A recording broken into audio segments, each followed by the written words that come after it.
자기 한국에 다른 여자 있는 거 아니야? 영국의 작은 시골 마을. 이제 돌이 막 지난 어린아이를 키우는 젊은 부부가 큰 소리로 다투고 있는데요. 점점 말다툼이 심해지더니 결국 여자는 아이를 안고 남편에게 소리를 지르며 눈물을 흘리고 있습니다. 과연 이 부부에게 무슨 일이 있었던 걸까요? 안녕하세요. 세계인들의 한국에 대한 감동적인 이야기를 전해드리는 감동뭉클입니다. 저희 채널은 해외 커뮤니티 레딧과 신청자의 실제 사연을 제보받아 실화를 바탕으로 영상을 제작하고 있습니다. 구독과 좋아요, 알림 설정은 영상 제작에 큰 힘이 됩니다. 오늘의 사연 지금 시작합니다. 안녕하세요. 저는 이제 돌을 막 지난 어린 딸을 키우고 있는 에밀리라고 해요. 영국에서 태어나고 자란 저는 지금 남편 리처드와 함께 한국에 살고 있어요. 어떻게 한국까지 오게 되었는지 궁금하시죠? 지금부터 제 이야기를 들려드릴게요. 저희 가족은 영국의 작은 마을에서 행복하게 지내고 있었어요. 남편은 영국에서 유명한 회사의 소프트웨어 엔지니어로 일하고 있었고, 저는 집에서 아이를 돌보며 일상을 보내고 있었죠. 몇 달 전 남편이 회사에서 한국에 있는 회사와 공동 프로젝트를 맡게 되었다고 하더라고요. 문제의 시작은 거기서부터였어요. 프로그램 기획 담당자였던 남편은 자주 한국으로 출장을 다녀야 했어요. 처음에는 몇 번뿐이라 대수롭지 않게 생각했죠. 그런데 프로그램 기획 단계가 끝나고 본격적으로 개발에 들어가게 되자 처음에는 화상회의로만 진행했던 일들마저 직접 출장으로 바뀌게 되더라고요. 점점 출장이 잦아지더니 2, 3일이면 다녀오던 출장이 점점 일주일, 나중에는 10일이 넘게 장기 출장으로 바뀌게 되었어요. 한국 지사에서는 남편이 생활할 수 있는 숙소까지 무료로 제공해준다고 하더라고요. 그때부터 남편의 행동이 조금씩 변하기 시작했어요.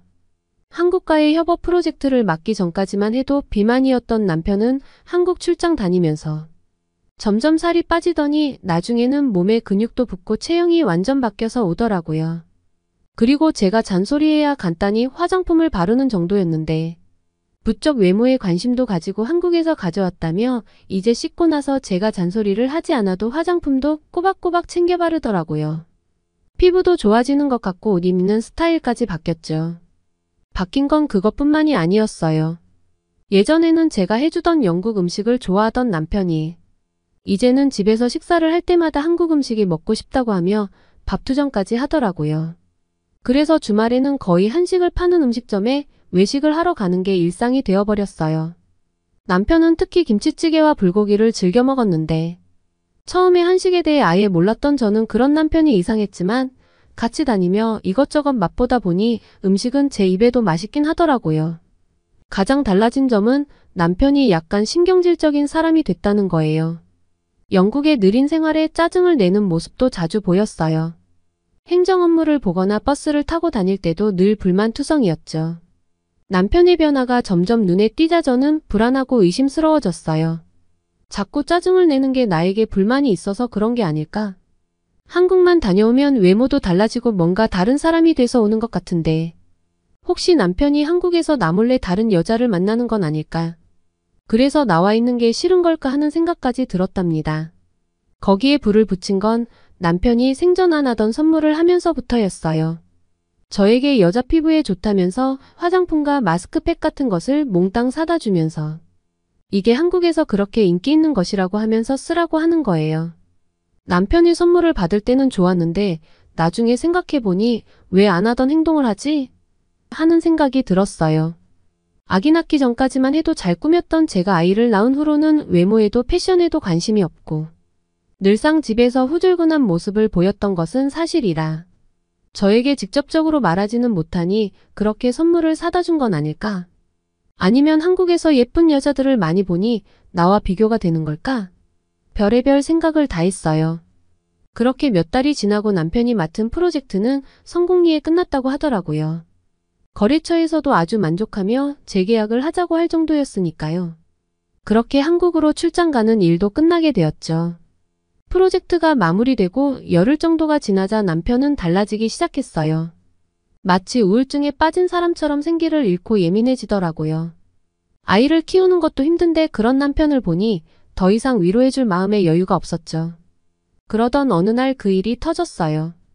그날은 아이가 갑자기 열이 나서 새벽까지 돌보느라 잠도 제대로 못 자고 하루 종일 아이한테 시달려서 밥 한 끼도 못 먹은 상황이었어요. 남편이 퇴근을 해서 저녁을 차려주었는데 식탁을 보더니 도저히 못 먹겠다고 하면서 저에게 온갖 짜증을 내는 거예요. 한국에선 몇 끼마다 맛있는 음식을 먹어 너무 행복했다고 그러면서 한국으로 가고 싶다고 하는 거예요. 그 놈의 한국 타령에 참아왔던 화가 폭발한 저는 그만 좀 하라고 왜 이렇게 짜증을 내고 한국을 못 가서 안달이냐며 한국의 여자라도 숨겨놓은 게 아니냐며 화를 냈어요. 남편은 무슨 말도 안 되는 소리냐며 맞받아쳤고 우리 부부의 싸움 소리에 어린아이는 울어대고 정말 난리도 아니었어요.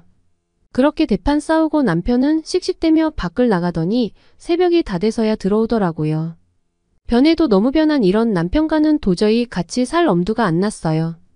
계속 이런 식이라면 아이가 어릴 때 이혼하는 게 맞다고 생각했죠. 그래도 대학교 때부터 알아왔던 남편이 이렇게 달라진 데에는 이유가 있겠다는 생각이 들더라고요. 그래서 저는 한 가지 아이디어를 생각해냈어요. 남편을 더 잘 이해하고 싶었고 혹시라도 남편이 다른 여자와 바람을 피우고 있는지도 확인하고 싶었거든요. 그냥 이 상태에서 남편과 헤어지기에는 대학부터 시작된 남편과의 추억이 너무 많아. 솔직히 남편 없이 사는 건 두렵기도 했어요. 퇴근하고 자기 방으로 들어가는 남편에게 잠시 이야기를 하자고 했죠. 연애 때부터 항상 싸울 때면 남편이 먼저 사과하고 손을 내밀었는데 이번에는 웬일로 고집센 제가 먼저 말을 거니 남편은 좀 놀란 눈치였어요. 저는 남편에게 그렇게 한국으로 가고 싶냐고 물었어요. 그러면서 회사에 한국으로 발령을 내달라고 할 수 있는 상황인지 물었죠. 그랬더니 남편은 순간 표정이 싹 바뀌면서 정말 그래도 되냐고 어린애처럼 기뻐하더라고요. 그때부터 입이 풀렸는지 저에게 얼마 전 맡은 프로젝트가 잘 돼서 남편 회사와 연장 계약을 했다고 하면서 벌써 동료 몇 명은 한국지사로 지원해서 이미 한국으로 들어간 상태라고 했습니다. 본인에게 제일 먼저 제안이 왔지만 이번엔 3년에 걸친 장기 프로젝트라서 한국으로 가야 하는데 아이도 어리고 분명 제가 반대할 것을 알기에 말조차 꺼내지 않았다고 하더라고요. 그러면서 다른 동료들이 한국지사로 가는 것을 보고 너무 부럽고 그래서 예민해지고 부쩍 짜증이 늘었다고 솔직한 마음을 털어놓더라고요. 그 말을 듣고 저는 남편에게 내일 당장 회사에 가면 한국지사로 발령을 내달라고 요청해보라고 했죠. 남편은 저를 끌어안고 정말 어려운 결정해줘서 고맙다고 하더라고요. 하지만 제 마음에 다른 생각을 가지고 있는 건 꿈에도 몰랐을 거예요. 그렇게 몇 주 한국에 도착했을 때 저는 공항에서부터 놀랐어요. 비행기에서 내려서 아이 챙기려 짐 찾을 생각에 저는 급히 서둘러 움직이는데 남편은 느리장거리며 아주 군뱅이가 따로 없더라고요. 그래서 제가 사람들 많은 거 안 보이냐며 빨리빨리 움직여서 줄을 서도 모자를 파네. 왜 이렇게 늦장이냐고 물었더니 시익 웃고 말더라고요. 할 수 없이 아이를 안고 입국 심사장으로 먼저 줄을 서기 위해 뛰어가려고 하는데 남편이 저를 불러 세웠어요. 그러면서 자신을 따라오라고 하면서 아이를 받아 안고 다른 곳으로 가더라고요. 그곳에서 남편은 휴대폰을 카메라에 갖다 대며 QR 체크인으로 금세 수속을 끝내더라고요. 무슨 이런 게 다 있냐고 물어봤더니 한국에서는 사전에 등록해 놓으면 자동 출입국 심사가 가능하다며 한국지사에서 친한 직원이 미리 알려줬다고 했습니다. 그렇게 한국의 공항 시스템과 깨끗한 공항 내부와 규모에 감탄하면서 걸어 나오고 있는데 신기한 장면을 목격했어요. 공항 내부에는 로봇이 움직이고 있었는데 무거운 짐을 대신 운반해주고 있었어요. 남편은 로봇에 우리 짐들을 싣고 편하게 택시 승강장까지 갈 수 있었죠. 숙소로 가기 전 남편은 핸드폰으로 뭔가를 하더라고요. 잠시 후 우리 앞으로 택시 한 대가 멈췄어요. 근데 그 택시는 일반 택시처럼 보이지 않았죠. 남편 말로는 한국인들은 짐이 많거나 아이를 데리고 이동해야 할 때 아이 전용 택시를 이용한다고 하더라고요. 택시 안에는 아이 카시트도 미리 설치되어 있었고 택시기사가 유모차도 접어서 친절하게 실어주기까지 했습니다. 택시 안에는 각 좌석마다 TV 모니터가 있었고 손소독제도 비치되어 있었죠. 기사와 좌석간 사이에 칸막이까지 있어서 너무 안전하고 깔끔하게 돼 있었어요. 그리고 기사분은 아이가 귀엽다며 엄청 친절하게 대해줬어요. 게다가 택시비도 생각보다 비싸지 않아서 놀랐어요. 처음 한국의 모습을 보면서 이 나라가 얼마나 편리한지 실감하게 되었습니다. 길거리는 깨끗하고 사람들은 서로 배려하는 모습이 인상적이었죠. 영국에서는 종종 볼 수 있는 담배꽁초나 쓰레기를 한국에서는 찾아볼 수가 없더라고요. 공항에 설치된 분리수거함도 인상적이었어요. 사람들이 쓰레기를 꼼꼼하게 분리해서 버리는 모습이 놀라웠죠. 남편은 그런 모습을 보며 한국 사람들의 매너와 배려심이 대단하다고 설명해줬어요. 그렇게 우리를 태운 택시는 어느 건물 앞에 다다랐어요. 그러더니 호텔 같은 곳 지하로 들어가는 거예요. 저는 순간 남편에게 택시기사가 우리가 외국인이라 택시 요금을 더 받아내려고 일부러 다른 곳으로 돌고 있는 것 같다고 하자. 남편은 제게 미소를 지어 보이며 이곳이 우리가 지낼 숙소라고 하더라고요.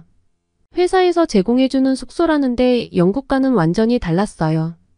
지하 입구에서 저는 벌어지는 입을 다물 수 없었죠. 최신식 엘리베이터가 있어서 계단을 이용하며 유모차를 직접 들고 다닐 필요가 없었어요. 영국에선 아이를 안고 계단으로 다니며 언제나 사고가 날까봐 걱정했는데 여긴 너무 달랐어요. 아파트에 들어가 보니 세탁기, TV, 에어컨, 냉장고까지 없는 가전제품이 없더라고요. TV는 엄청 얇고 최신식이었고 세탁기도 용량이 엄청 커 보였어요. 건조기는 처음 봤는데 너무 신기했어요. 하루에도 아이 빨래가 많이 나오는데 이걸로 세탁하고 건조까지 시키면 정말 편하겠다고 생각했죠. 주방에는 정수기에 식기세척기까지 있었는데 처음 며칠은 사용법 배우느라 애먹었어요. 하지만 인간은 적응의 동물이라는 말처럼 저는 일주일도 안 돼서 금방 적응해버렸고 모든 집안일을 기기들이 해주는 덕분에 아이를 돌보는데 더 많은 시간을 쓸 수 있어서 너무 좋았어요. 남편은 한국의 가전제품들이 정말 잘 만들어져 있어서 생활이 많이 편리해질 거라고 한국에 가면 이젠 제 생활도 좀 즐기라고 하는 말이 빈말이 아니었어요. 그렇게 편리한 한국 생활이 시작되었어요. 아파트에서 생활한 지 한 달 뒤에 모든 공과금은 직접 가지 않아도 카드 납부를 할 수 있었고 전기, 수도, 가스요금 또한 관리비에 묶여서 한 번에 다 자동으로 결제가 가능하다는 사실을 알았을 때 얼마나 놀랐는지 몰라요. 영국에서는 이사한 뒤 인터넷이며 전기가스를 설치하려면 개인이 미리 알아보고 신청을 해야 했는데 한국은 알아서 전기를 제공해주니 너무 편리했어요. 인터넷 설치도 남편이 전화로 신청한 지 며칠도 안 돼서 금방 되더라고요. 그리고 편리한 가전제품뿐 아니라 빠르고 편한 행정처리에 놀랐어요. 남편이 영국에 있을 때 왜 그렇게 불만이었는지 점점 이해할 수 있었어요. 저는 남편이 출근하면 오전 집안일을 마치고 아이와 산책을 나갔는데 한국의 보도시설물이 너무 잘 정비되어 있어서 유모차를 타고 어디든지 갈 수 있었어요. 한국은 안정감 있는 보행자 인프라가 뛰어나더라고요. 영국에서는 유모차를 끌고 다니기 힘든 좁고 울퉁불퉁한 길들이 많았는데 여기 한국은 길이 넓고 평평해서 아이와 산책하기에 너무 좋았어요. 유모차가 덜컹거리지 않으니 아이가 깜짝 놀랄 일도 없고 산책을 하면 금세 잠이 들더라고요. 게다가 길거리에 안전펜스까지 있어서 안심이 되고 어딜 가든 길을 따라 나무와 꽃들이 심어져 있어서 산책하는 동안 상쾌한 기분이 들었죠. 하루는 아이에게 TV를 틀어주고 오전 집안일을 하는데 TV가 안 나와서 아이가 울기 시작했어요. 남편에게 전화하니 금방 서비스 기사를 불러준다는데 처음에는 그 말을 이해할 수 없었어요. 영국에서는 무슨 일이든 접수하면 며칠 걸리는 건 기본인데 한국은 길어봤자 이틀이라고 하면서 최대한 부탁을 해볼 테니 조금만 기다리라고 했죠. 잠시 후 남편에게 연락이 왔고 다행히 AS 문의가 많이 밀려있지 않아서 오늘 오후에 가능하니 집을 비우지 말라고 하더라고요. 정말 그날 오후에 수리기사님이 오셨고 핸드폰 어플로 서로 대화하며 TV를 몇십 분도 안 돼서 고쳐주셨어요. 남편이 한국은 IT 강국이라고 늘상 했던 말을 실감할 수 있었어요. 이렇게 빨리 해결될 줄은 몰랐거든요. 한국 서비스는 정말 대단했죠. 며칠 뒤 남편이 오랜만에 일찍 끝나는 날이라며 아이와 함께 택시를 타고 회사 근처로 오라고 했습니다. 남편 회사를 구경할 생각에 신난 저는 아이와 준비를 마치고 남편이 알려준 대로 택시를 타려고 택시 승강장 쪽으로 걸어갔어요. 걸어가면서 돈이 좀 아깝네 하며 고민하고 있는데 한 아기 엄마가 지하철로 가는 모습을 보았어요. 게다가 저처럼 아이를 유모차에 태우고 한 손엔 다른 아이의 손까지 잡고 있었죠. 저는 뭐에 홀린 듯 그 아이 엄마를 뒤따라가며 엘리베이터를 타고 지하철까지 따라갔어요. 엘리베이터는 유모차 2대가 들어갈 수 있을 정도로 널찍했어요. 지하철 안에는 유모차를 두고 서 있을 공간이 따로 있어서 남의 눈치를 볼 필요가 없더라고요. 유럽에서는 소매치기나 노숙자가 많은데 한국 지하철에서는 그런 사람을 찾아볼 수 없었어요. 담배를 피우는 사람도 없었죠. 아참, 그리고 영국에선 지하철 안에서 쥐나벌레가 나와서 아이가 놀란 적이 있었는데 한국 지하철에서는 그런 일이 전혀 없었어요. 지하철 내부는 너무 깨끗했고 바닥에 쓰레기 하나 보이지 않았습니다. 목적지에 도착해서 지하철을 내려서 출구로 나가려고 하는데 아침에 먹은 커피 때문인지 화장실이 너무 급했어요. 아이와 유모차가 있어서 난감했죠. 남편이 있다면 맡기고 볼일을 봤을 텐데 모르는 사람한테 잠깐만 봐달라고 할 수도 없고 정말 난처했어요. 그래서 우선 들어가 보자 하고 화장실로 들어갔는데 세상에, 화장실이 유모차도 들어갈 수 있을 만큼 엄청 넓더라고요. 게다가 기저귀를 갈 수 있는 시설과 수유실까지 있었습니다. 한국에서 사는 엄마들은 이런 시설을 다 누리고 있다고 생각하니 너무 부럽더라고요. 남편에게 제 이야기를 해주니 남편도 한국의 지하철 시스템이 얼마나 편리한지 다시 한번 말해주더군요. 한국은 아이 키우기에 정말 좋겠다는 생각이 들었어요. 차가 없어도 대중교통을 이용해서 아이와 어디든지 갈 수 있으니까요.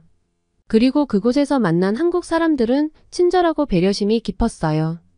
유모차를 끌고 있는 저를 보고 엘리베이터 버튼을 눌러주는 사람들, 지하철에서 자리를 양보해주는 사람들, 그리고 친절하게 길을 알려주는 사람들 덕분에 한국 생활이 더 편하게 느껴졌어요. 남편은 하던 일만 정리하고 갈 테니 회사 앞 마트에 가 있으라고 했습니다. 저는 남편이 알려준 장소로 향했죠. 그런데 그곳에 도착한 저는 정말 놀랐어요. 마트가 3층까지 있었고 안에는 먹을 것부터 가전까지 구경할 게 너무 많았어요. 영국의 마트와는 비교도 안 될 정도로 큰 규모에 놀랐죠. 시간 가는 줄 모르고 구경하다 보니 남편이 왔고 우리는 같이 장을 보기 시작했어요. 일주일치 먹을 음식을 사고 집에 가려는데 한국인들이 계산도 하지 않고 도망치는 장면을 목격하고 말았어요. 이제까지 너무 좋은 인상을 가지고 있었던 한국이었는데 그 장면을 보고 너무 실망했죠. 그들은 계산대 옆에 조그마한 출구로 너무도 당당히 빠져나가더라고요. 못 본 채 할 수 없어서 남편에게 이 사실을 알렸더니 남편은 웃으며 저곳은 무인 계산대로 나가는 곳이라고 설명해줬어요. 한국의 마트에는 물건 몇 개만 구매한 사람들이 빠르게 계산할 수 있도록 무인 계산대를 구비해 놓고 있다고 하더라고요. 제 눈으로 확인하고 싶어서 아이를 맡기고 그쪽으로 가봤는데 거기에선 정말 사람들이 스스로 바코드를 찍으며 물건을 계산하고 있었어요. 정말 한국인들은 효율적인 시스템에 진심이구나 생각하며 우리 물건 계산하는 계산대로 오니 남편이 거의 계산을 끝낸 상태더라고요. 저는 물건을 담아갈 봉투를 요구했는데 한국인 점원이 손으로 어딘가를 가리키며 거절했어요. 제가 당황하고 있는데 잠시 자리를 비웠다가 온 남편은 점원에게 미소를 짓고 익숙하다는 듯이 저를 어디로 데리고 갔어요. 거기에는 박스가 차곡차곡 크기별로 정리되어 있었어요. 남편은 우리가 물건을 많이 사서 봉투로는 안 될 것 같아서 직원이 박스를 이용하라는 의도로 안 된다고 했던 거라고 하더라고요. 한국에서는 짐이 많으면 박스로 포장하거나 장본 카트를 가지고 나가서 차에 물건을 옮기는 게 보편적이라고 했죠. 카트를 가지고 마트 밖을 나갈 수 있다니 카트를 훔쳐가 버리면 마트 입장에서는 큰 손해일 텐데 한국은 도대체 뭘 믿고 이렇게까지 하게 해주는 건가 싶었어요. 하지만 제 걱정은 몇 분도 지나지 않아 사라지고 말았죠. 주차장을 둘러보니 한국인들은 카트를 가져와 승용차에 물건을 넣고 다시 카트를 원래 있던 곳으로 가져다 놓고 있었어요. 이 모습을 보고 저는 영국은 절대로 한국처럼 될 수 없겠구나 확신하게 되었어요. 이 정도의 놀라운 인프라를 갖춘 경제 수준도 그렇지만 사람들의 시민의식은 돈으로 해결할 수 있는 문제가 아니기에 아무리 많은 돈을 투자해도 한국처럼 편리한 인프라를 유지할 수 없을 거라고 생각했죠. 한국은 도대체 어떻게 이런 모범적인 모습을 보일 수 있는 걸까요? 저는 비로소 아이 키우기에는 한국이 최고라는 남편의 말을 이해할 수 있었어요. 그동안 남편이 한국에서의 생활을 왜 그렇게 그리워했는지, 영국에만 오면 불평불만이 많아지는지 모두 다 이해할 수 있었어요. 그렇게 한국에서 생활한 지 2년째 이제 한국에서의 생활이 점점 익숙해지고 있어요. 한국의 선진적인 인프라와 편리한 생활 환경 덕분에 아이를 키우는 것이 훨씬 수월해졌어요. 영국에서 느끼지 못했던 편리함과 안정감이 여기서는 당연하게 느껴졌죠. 특히 한국의 대중교통 시스템과 공공장소의 편의시설은 정말 놀라웠어요.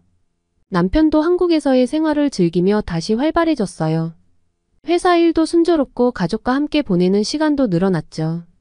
어느새 아장아장 걷게 된 아이와 주말에는 다양한 곳을 다니며 한국 문화를 몸소 느끼고 있어요. 한국의 전통시장을 방문해보기도 하고 한강공원에서 돗자리를 깔고 소풍을 즐기기도 하죠. 한국 사람들의 따뜻한 환대와 배려심 덕분에 놀이터에서 새로운 아이 엄마들도 사귀게 되었어요. 한국에서의 경험을 통해 많은 것을 배웠고 남편을 진심으로 이해할 수 있게 되었습니다. 그리고 남편에게 솔직하게 말했죠. 사실은 한국에서 바람난 줄 알았다고요. 남편은 그런 거였냐며 제 말을 듣더니 배꼽 잡고 껄껄 웃는데 정말 민망했어요. 지금에서야 웃으며 말할 수 있지만 그때 저는 정말 심각했거든요. 저 혼자 무슨 상상을 한 건지 제가 생각해도 웃음밖에 안 나와요. 한국의 시민의식과 편리한 인프라 덕분에 우리 가족은 행복하게 지내고 있어요. 이제는 제가 한국에서 더 살고 싶어졌어요. 한국의 놀라운 선진기술과 안전한 환경이 아이 키우기에는 정말 좋다는 것을 느꼈거든요. 이제 몇 달밖에 남지 않은 시간이 너무 소중하고 아쉬워요. 요새 남편에게 한국으로 아예 이민 와서 살면 어떨까 하며 진지하게 이야기하고 있어요. 설령 지금 회사를 그만둔다고 해도 남편 능력이라면 한국에서 취업할 수 있는 기회는 많이 있을 거라고 하더라고요. 우선 더 이야기해봐야겠지만 아이에게 한국의 이곳저곳을 보여주며 남은 몇 달간도 행복하게 지내다 돌아가려고요. 저희 가족에게 이런 행복을 준 한국과 한국 시민들에게 너무 감사하다고 말하고 싶어요. 오늘의 사연 어떠셨나요? 오늘 이야기가 좋으셨다면 구독과 좋아요 눌러주시고 주변의 많은 분들에게 공유해주세요. 사연자분에게 응원과 격려의 말씀들을 댓글로 남겨주세요. 감동 뭉클에서는 여러분의 마음들을 모아 사연자분들에게 전달해 드리고 있습니다. 감동적이거나 재미있는 실제 사연들을 제보받고 있으니 소개해주고 싶은 사연이 있으시면 위 메일로 제보해 주시기 바랍니다. 오늘도 여러분의 하루의 작은 즐거움이라도 되었기를 바라며 지금까지 감동 뭉클이었습니다. 구독과 좋아요는 영상 제작에 큰 힘이 됩니다. 끝까지 시청해 주셔서 감사합니다. 다음에 더 좋은 영상으로 찾아뵙겠습니다.